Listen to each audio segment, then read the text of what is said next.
Hey, this is Brilith with Nox Game Studios, and today we'll be continuing our series on implementing multiplayer in Unity. In this video, we will be setting up the ability to join specific game types. The two we will be using as an example are free-for-all, 2v2, but you can easily change this to whatever you want. We will be setting up the ability to switch teams while in the game lobby. If you find this video helpful, please give it a thumbs up and subscribe so you can stay up to date on the series. Now let's take a look at what we're building before we head over to Unity and start making our changes. All right, so here we have 4 different clients launched. In the top left, I'm just gonna go join a duo game, and you can see this is Brilith. Now I'm gonna invite Nox. I'm gonna come over here, I'm gonna accept that invite.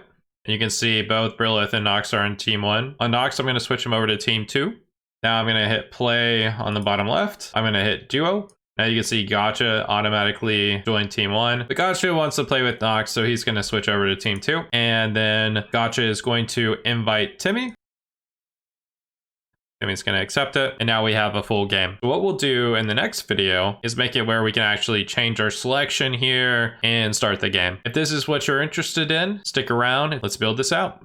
All right, now that we're in Unity, let's look at the first change we made, and that's for the Photon connector. In the scene, there are no changes for it, but in the code base, there has been some. So let's check that out now. So this class has gotten much more simpler. Instead of dealing with actually joining some rooms and other logic like that, we've removed that and made it where it only is responsible for connecting to Photon and joining a lobby. So if we look at this, you'll see that there is a new action that it sends out, and that's for this on lobby joined. And this is what our new class that is going to be responsible for joining rooms will be listening to. So this is the same as before, or get the player prefs username. In the start, we're going to connect to Photon, which here's our method. There's nothing's changed in there. And then we have just a couple Photon callbacks here. We have the on connected to master, where we're not in a lobby, we'll join a lobby. And then we have the callback for on lobby. Then we have the callback for on join lobby. And that's where we're going to get our Photon friends and do another new action on lobby joined. If we look at what references this on lobby joined, we'll see that it's actually part of our Photon room controller, which is a new class that we've set up. Before we look at the code, let's go look at it in our game scene. So in our game scene, under the network controller, Photon, you'll see that there's another game object here called room. On this game object, we have 2 different scripts attached. We have the Photon room controller, and we have the UI display room. The Photon room controller is what we're going to use for actually dealing with joining and leaving rooms, while the UI display room will be responsible for displaying all the UI elements inside of the room. We'll see here on the Photon room controller, we have a selected game mode, which this is a custom class that we'll be looking at here in a minute. And this is actually a scriptable object. As the developer, you can set up however you want. It gives us a lot of flexibility. So right now, I have the available game modes as solo and duo, the 2 different game modes you saw in the example video. So let's take a look at the code behind the Photon room controller. So here we see the variable selected game mode and then an array of game modes. And we'll take a look at this class here in a minute. You see that this class has 3 different actions that others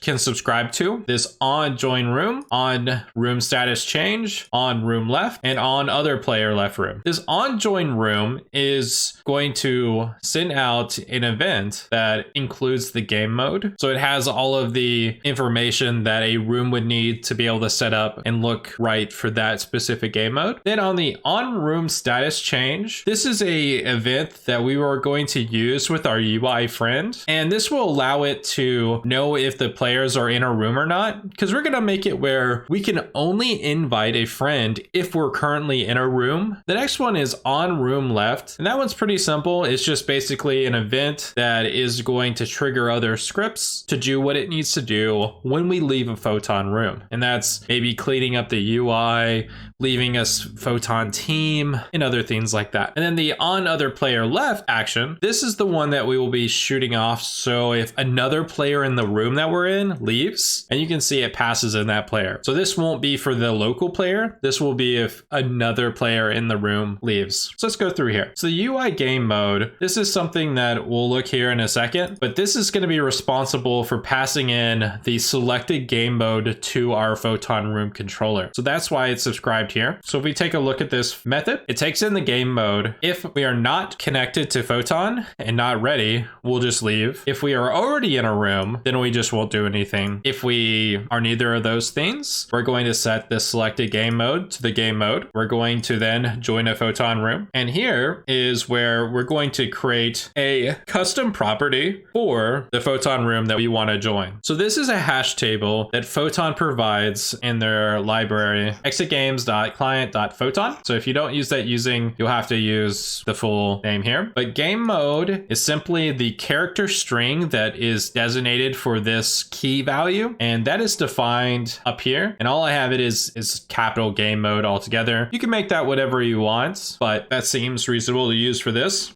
And then the selected game mode .name. And I guess this might be an okay time to look at the game mode class just so we can understand what it's going to be passing in. Let's go to game mode. So game mode is a scriptable object that has 4 different fields in it. It has name, the max number of players, if it has teams, and if it does, we also have the team size. So let's look at that in our project real quick, just so we can see them. And scriptable objects, for you that don't know, are basically our data containers that we use inside of Unity. So here I have a new folder called Scriptables, Game Modes, and then I have 2 here. I have a duo and a solo. So if we wanted to create a new game mode, we would go right click, create Nox Game Studios, Photon Game Mode. And then you could call this whatever you want and fill it out the way you want it. Let's just review what we have already created. So I just gave it a name solo, set the max players to 4 and the team size to 1. And then in duo, I gave it a name of duo, 4 is the max players again. I checked has teams and that team size is 2. So the reason why the path, if we look at that again, was create Nox Game Studios, Photon Game Mode is due to the way that we set up the scriptable object. So if we go back to game mode, you'll see here the create asset menu, and that's the path that we used right there. So you can set that up however you would like, but that's just the method that I have in my game. So let's switch back over to this Photon room controller, and let's go back to where we were actually joining the Photon room. So we have our constant string that we passed here as the key, and then we gave it the game mode's name. So if you were to set up different game modes, you do want that name to be unique between them, just as a side note. So once we've successfully finished this hash table, we are going to use the Photon network.join random room, and we're going to pass in that expected custom room properties that we just set, and then we're just going to pass in 0. And this 0 is just the expected max players, and you can see here, use 0 to accept any amount of max players. We could use the selected game mode.max player there, but I'm just going to use 0 for now. So this will either cause a couple different callbacks from Photon. So if we scroll down to the bottom, let's review those. We'll either get this on join room if we're successfully able to find a random room with those specific room properties. And all this will do, it's just a couple debug statements here, just so you can keep it in your console and,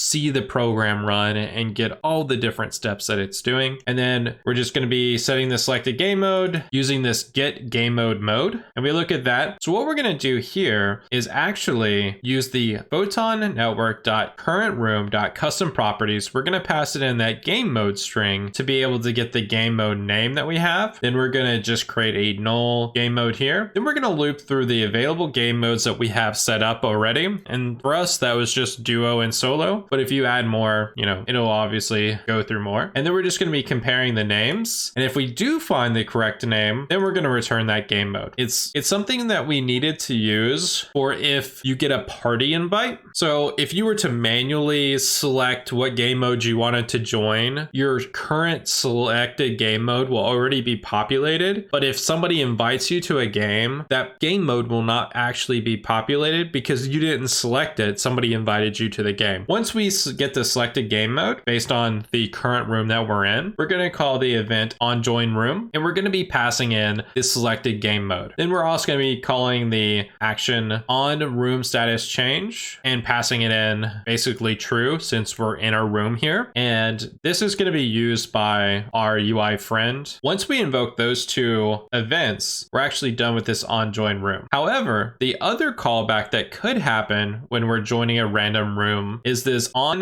join random failed. And this would happen if there isn't currently a room available with those specific custom properties that we passed in. So what we're going to do is actually create a Photon room. So let's go to that. So this Photon room is just going to be a unique room name, and I'm just making a GUID. This will always be unique, so I don't have any issues where the same name is popping up multiple times. Then we're going to be setting up room options. We're going to use this method here just so I can condense it and make it a little cleaner here. So we're going to set the room so it's open, it's visible, and we're going to set the max players based on the selected game mode that we have. So if we set this to false, this is open, other players couldn't join us. If we set this to false, other players wouldn't be able to see it in the Photon room list. So for what we're specifically doing, we don't actually care if it's visible or not because we're not listing out the rooms. But depending on how you all are setting up the way you want players to join your rooms, this may be something that you want to make sure that's true. So the next thing we're going to do is an array of room properties. And this is actually used for the custom room properties for the lobby. So this allows on the lobby level to filter out rooms based on a custom property. And then we're going to be creating a custom room property hash table like we did before. We're going to be using the game mode, that constant string that we defined at the top, and then passing in the selected game mode name. And then down here, we're just going to be setting those two properties. And then we're going to be returning the room option, which will be assigned here. And then we'll be using the Photon network dot join or create room using the room name that we have, the RO,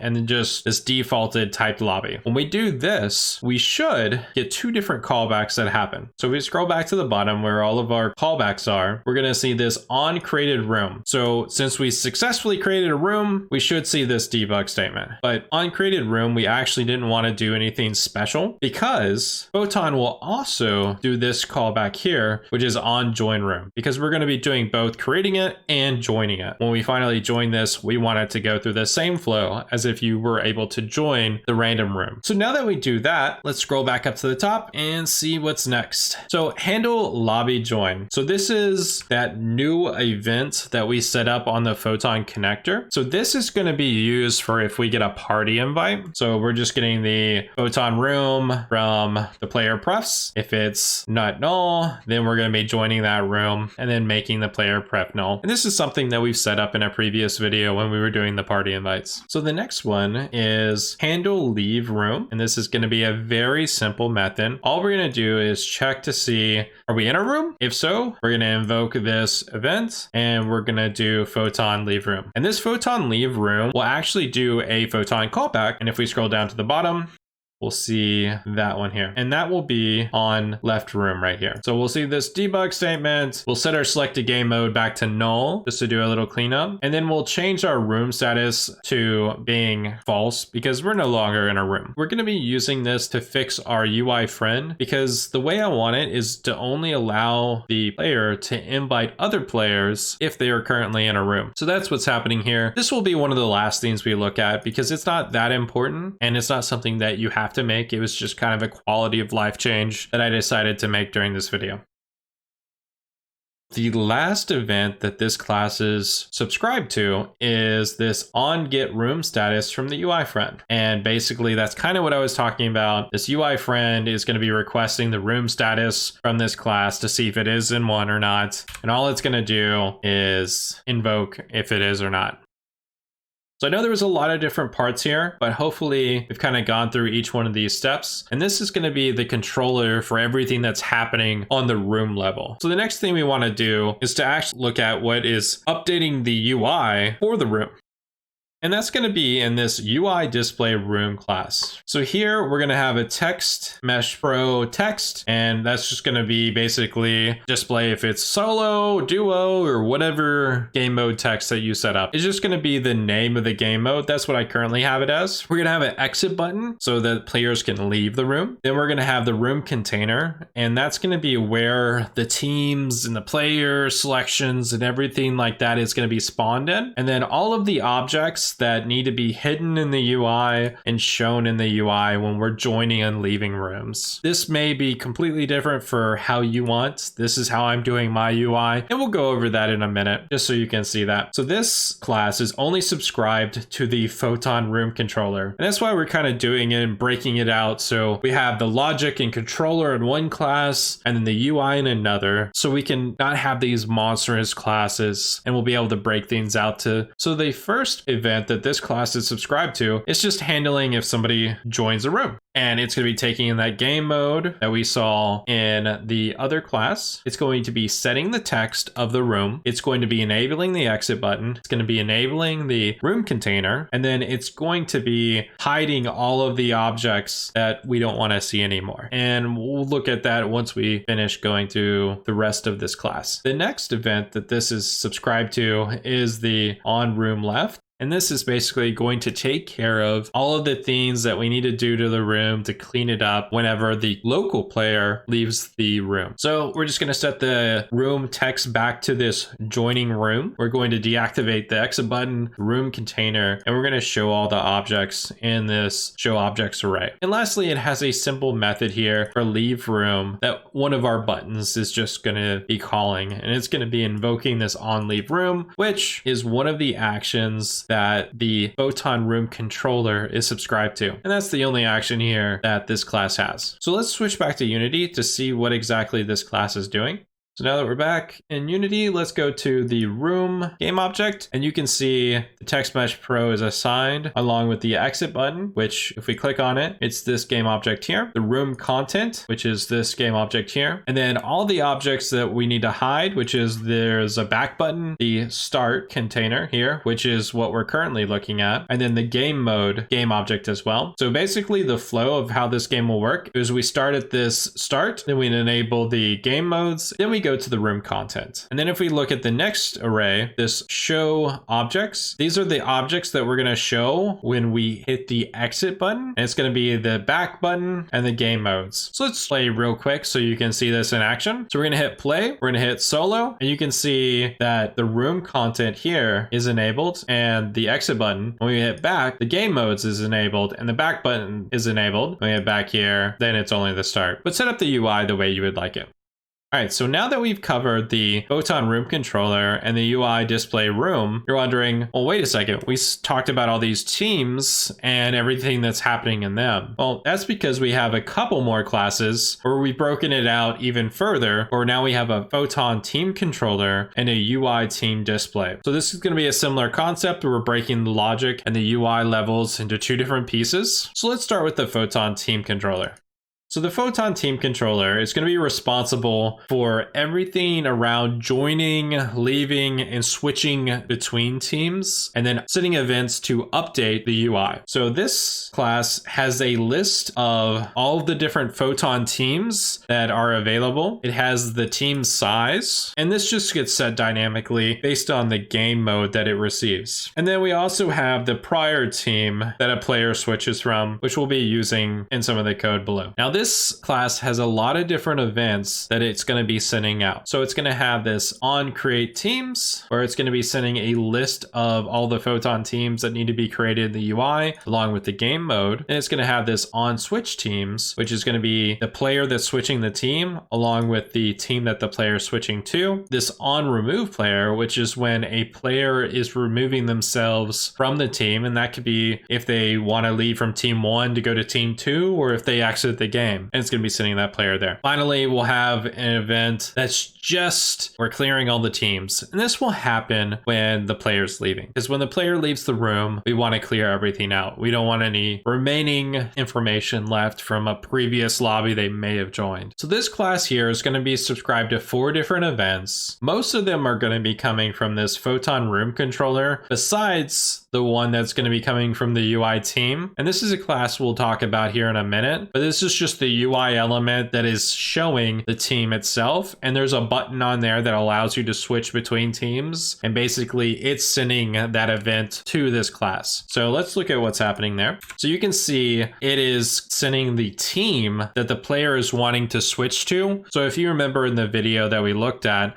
I was hitting the plus button to switch between teams. So that plus button is what's going to be starting this event, and it's going to be passing in the team it's part of. So if the local player is not currently on a team, then we're going to set the prior team to just be what the player is currently on, which is null. And then we're going to make the local player join the team that it's requesting to join. Now, if the local player is on a team, then we need to see if we can switch to that team. So there's a method here that's going to be returning a bool. It's going to be taking in that Photon team that the player wants to switch to. By default, we set the can switch boolean to false, and then we go through some different steps here. So the first thing we're going to check to see if the player is not currently on the team it's requesting to join. If it is, then we'll see this is debug statement, hey, you're already on the team, don't be doing that. But if we are not on the team, then what we're gonna do is we're gonna set an array of players, and then we're going to be using the Photon Teams Manager, which is part of the utilities that Photon has provided. And we're going to try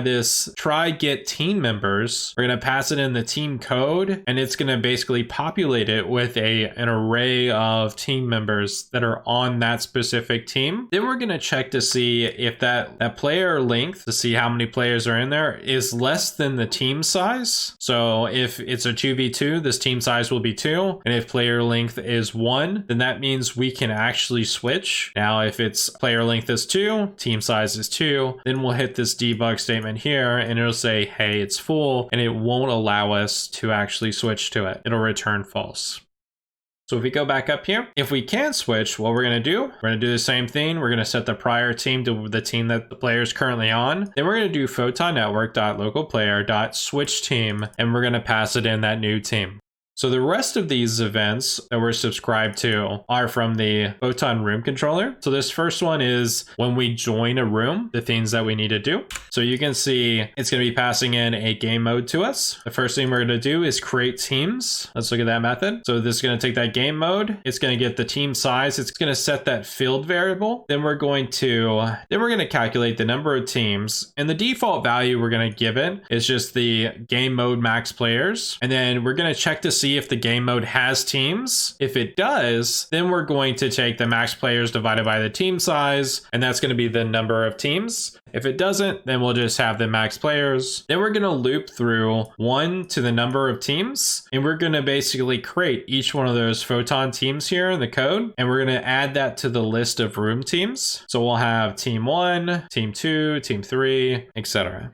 So once we finish creating the teams, then we're going to do this on create teams event here. And this is what we're going to be using to update the UI. So we're going to be passing it the list of teams along with the game mode. And lastly, we're going to be doing this auto assign player to a team. So when a player joins, we're going to auto assign them to a team that is available. So we pass in the local player and the game mode. So let's go to that method. You can see it takes a player, game mode, and then what it's going to do for each one of the teams that are in our list of room teams, we're going to be getting the team player count by using that utility that Photon provided us, and it's going to be instance.get team members count, and we're going to be passing it in the team code. We're going to compare that against the game mode team size, and if it's less, then we can assign this local player to that team. So what we'll do is we'll just have a nice little debug statement here so we can know that we're being auto assigned to the team. And what we need to verify is doesn't have a Photon team already assigned to it. Then we're simply going to do player.join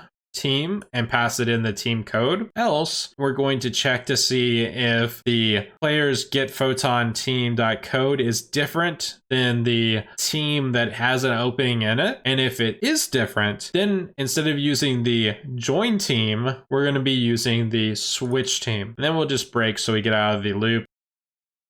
So that's everything we're going to do in this handle create teams. So if we scroll back to the top, the next event that we're subscribed to is this on room left. And so this will be called when the player is leaving the room. So what we're going to do is have the local player leave the current room. We're going to clear our list of room teams. We're going to set the team size back to 0. Then we're going to send out this event here, which is on clear teams, which will be subscribed to by our UI team, which we'll be looking here in a minute. And that will clear out and delete itself, so then our UI won't have any pieces that were from a prior lobby that we joined. So the last event that we're subscribed to is this on other player left. So this will happen when another player leaves the Photon room. So we'll be receiving the Photon player object here, and then we'll be doing a on remove player, and we'll be passing in that player object, which will be removing that player from the team in the UI.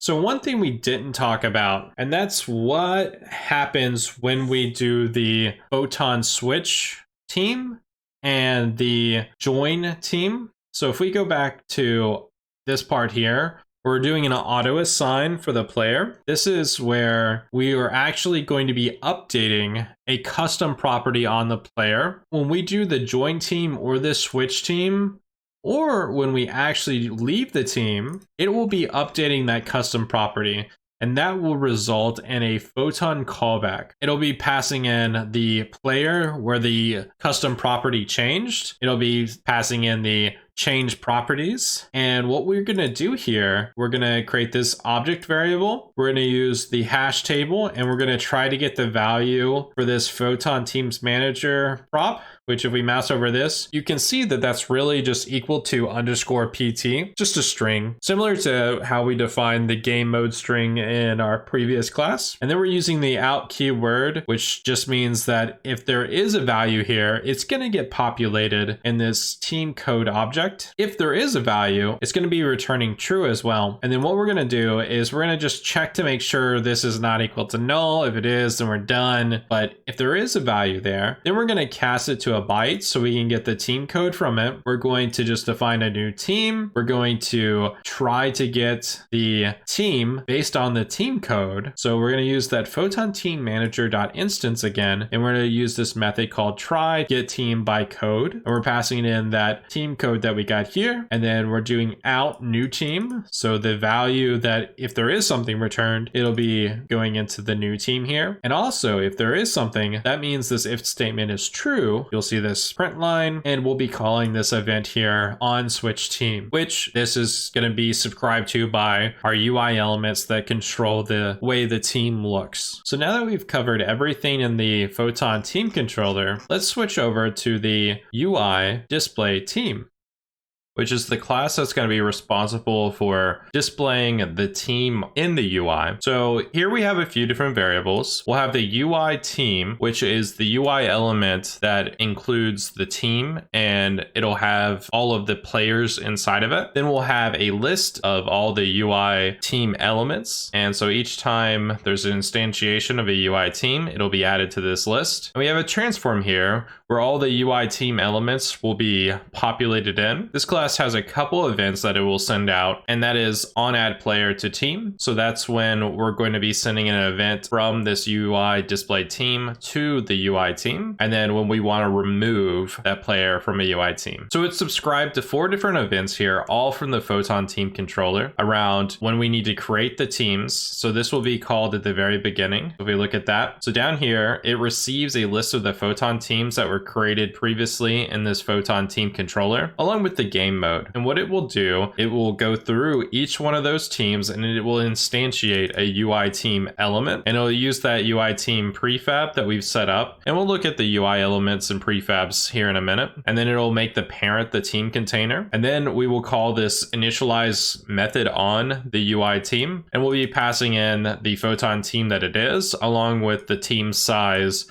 based on the game mode that we have. Then we'll just add that UI team to our UI teams list. The next event that this class is subscribed to is this handle switch teams. And this is when a player is switching from one team to another. So down here, it's going to be taking in the player, and then it's going to have the Photon team that player is switching to. So we have a event here where we're going to say, hey, remove this player from the team. We're going to pass in the player, and then we're going to have another event that we fire off that'll be for when we want to add a player to a team. And so we have player and team here, and this will be handled, both of these events will be handled by the UI team class. So the third event that this class is subscribed to is this on remove player. So when we want to remove a player from a team, this is typically if they are leaving the room. That's why this one would be called, versus if a player is switching from one team to the other, it'll be handled here. So this handle remove player is very simple. It just receives the player and it will call off this same event that we saw here, and it'll pass in that other player. Lastly, we have this handle clear teams, and this will be fired off when the player is going to be leaving the room. So what it's going to do is go through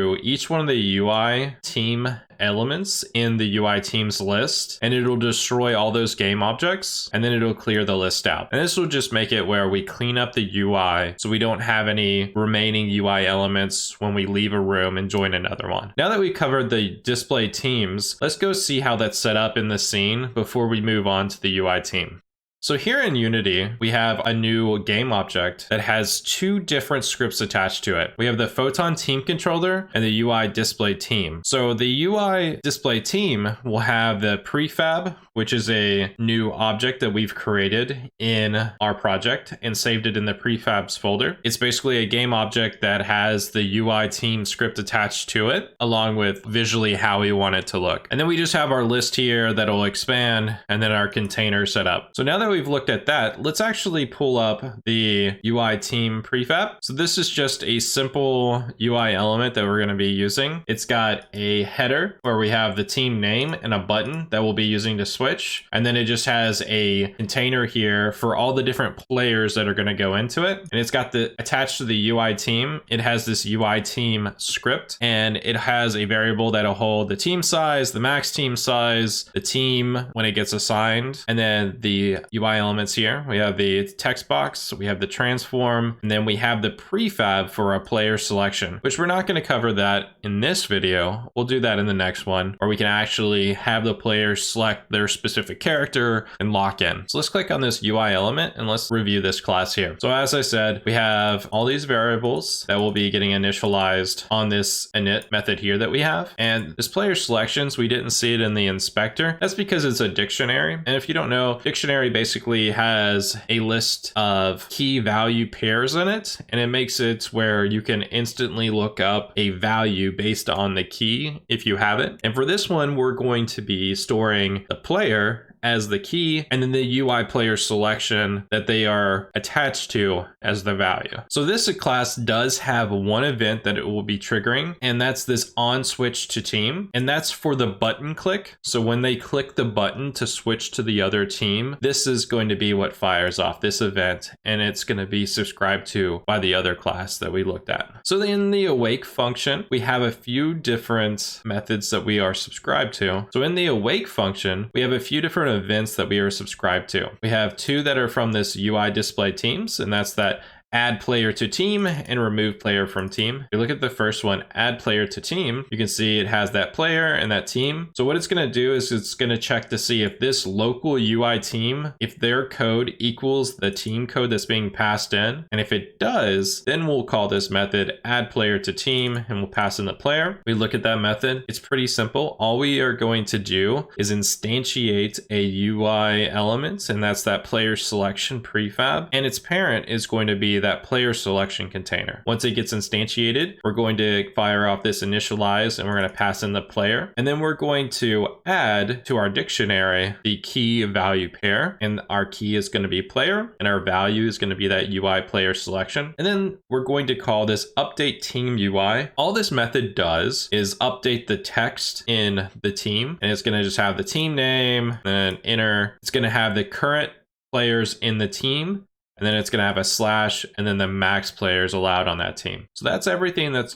will happen for this first event. For the second one, we have this handle remove player from team. And what we're going to do is this is just going to call another method, remove player from team, and pass in the player. And what it's going to check is that dictionary to see if that player exists. And if it does exist, then we're going to destroy that player's UI player selection game object. And we're going to remove it from the dictionary. And then we're going to update the team UI, which is this method we just talked about. The last event that it's subscribed to is the Photon room controller where we're leaving the room. So let's look at that one. And all it's going to do is just destroy itself because we don't want the UI team to exist any longer because we've left the room. So this on switch to team, let's go check that out. So this is a public method that our button on the UI team prefab is tied to. And basically it will check to see if the team size is already equal to the max team size. And if so, that means we can't actually switch to this team. So it'll just return and it'll dead switch there. However, if the team does have room, we are going to do this on switch to team invoke. And I'm actually going to switch this to greater than to equal to instead of just equal to, just to make sure for some reason we get past that max amount, it's actually good.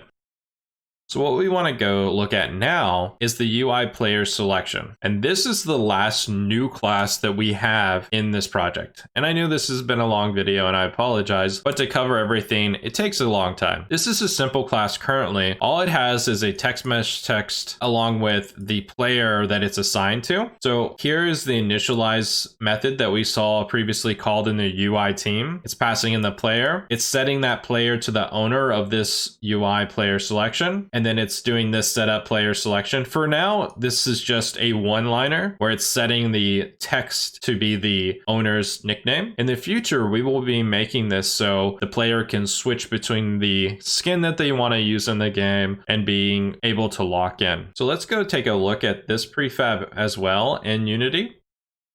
So here in the prefabs folder, you'll see there's a UI player selection. So we open up that prefab. All it is a game object with the UI player selection on it. And underneath it, it's just a text mesh row. And I have a layout to it just because the way I have the UI set up. So the new prefabs that we have in this version is the UI game mode, the UI player selection, and the UI team. And I don't know if we've looked at the UI game mode, but all I've used that for is here in the scene, if I switch it, we have this solo and duo, and I've just made these prefabs. You don't have to do this, but since every single one of these will be similar, I made it that way. And this prefab just has a UI game mode script attached to it, and I assign it the game mode I want. So then it appears just like this. And then I add a button click. So it uses this UI game mode script and it fires off that select game mode.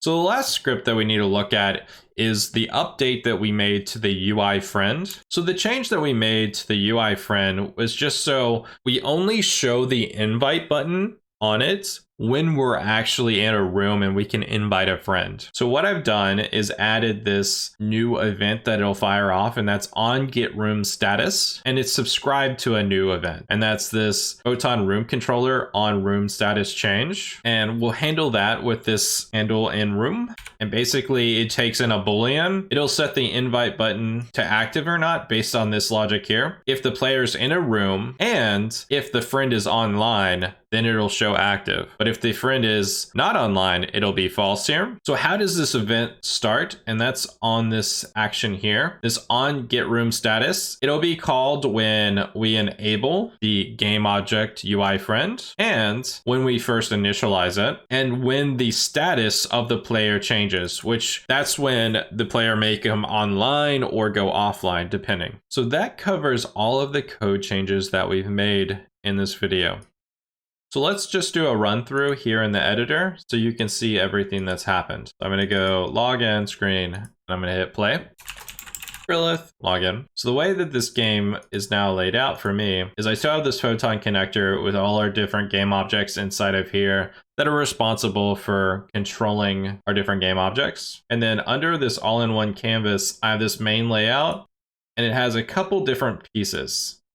So up here at the top is where my buttons are going to be for being able to leave a room and back out of the game mode selection. And right now in the main content, we see this start is currently active, but then there's two here that are inactive, along with our social containers for our friends and party invite, and then our buttons over here. So when I click this, you can see that enables those. The reason why I did it this way is so it would scale correctly depending on your screen size. So when we hit play, you can see the start button is now deactivated, the back button and the game modes is active. So now I'm going to click on solo and you can see now the back button and the game modes is deactivated while the exit button and the room content is now active. If we expand the room content, you'll see that it's created all these clones here at runtime based on our game mode selected. And if we expand this, you'll see that each one has a player selection container. However, for the first one, since this is team 1,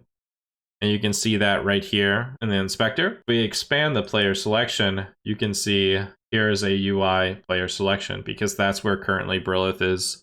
Now, if I switch over here to team 2, you'll see it removes it from there and we're added over here. So there's one other thing we want to look at while we're doing this, and that's this other game object that I have here, this team manager. You can see that it also has Brilith as team 2. And if I switch back to team 1, it updates here as well. This is required in your scene if you're using this built-in Photon utility to manage teams. So that's a game object that we need to add to our scene. So if we go back to the main menu, and all it is a single script that we are going to make sure survives between scenes where we care about the teams. And what I've done here is I went ahead and created each one of the teams that we would ever have. So if you plan to have 16 teams, you're going to want to go through there and just hit the plus sign, hit 5. And then make that whatever your team name is going to be. I would just keep it like this so you can generate these at runtime in your code. But for me, I'm only going to have 4 different teams based on the 2v2 or the 1v1v1v1 with a free-for-all.